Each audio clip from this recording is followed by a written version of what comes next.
Battle. At least 3 Americans and 11 Viet Cong were killed in the initial fighting. In that same general area near Cambodia, there have been numerous American sweeps aimed at North Vietnamese infiltrators. Tony Sargent has a report on one of those operations. These men of the U.S. 20th patrol jungle trails used regularly by the enemy in a part of South Vietnam that has seen most of the war's heaviest fighting so far this spring. This is a North Vietnamese base camp between Tay Ninh and the Cambodian border. These same men swept through here 3 days earlier, supported by airstrikes and an artillery barrage. They routed the enemy and captured a lot of his supplies.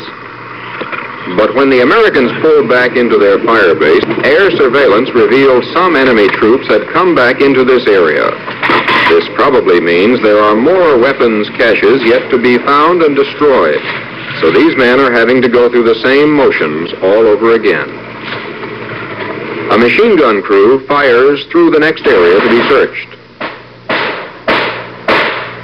Intermittent rains have begun again in Tay Ninh, so the mud roofs of these enemy bunkers can be destroyed by hand rather than by plastic. Way is not as easy, but it's cheaper, quieter, and less dangerous. Either way it's done, the North Vietnamese probably will return and rebuild these crude shelters where they live in the heat, the dust, and the mud.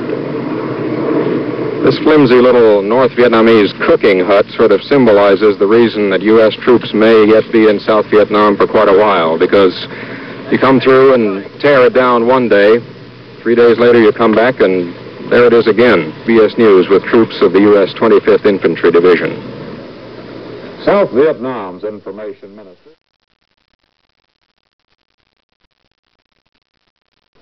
Richard Valeriani, NBC News at the White House.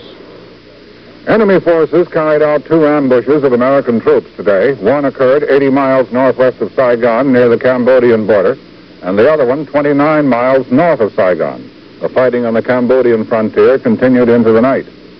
NBC News says American action in Vietnam is now almost entirely defensive, and that a withdrawal of as many as 50,000 men is in the plans. A new innovation in the war is the cordon operation, designed to establish the South Vietnamese government solidly in a given area.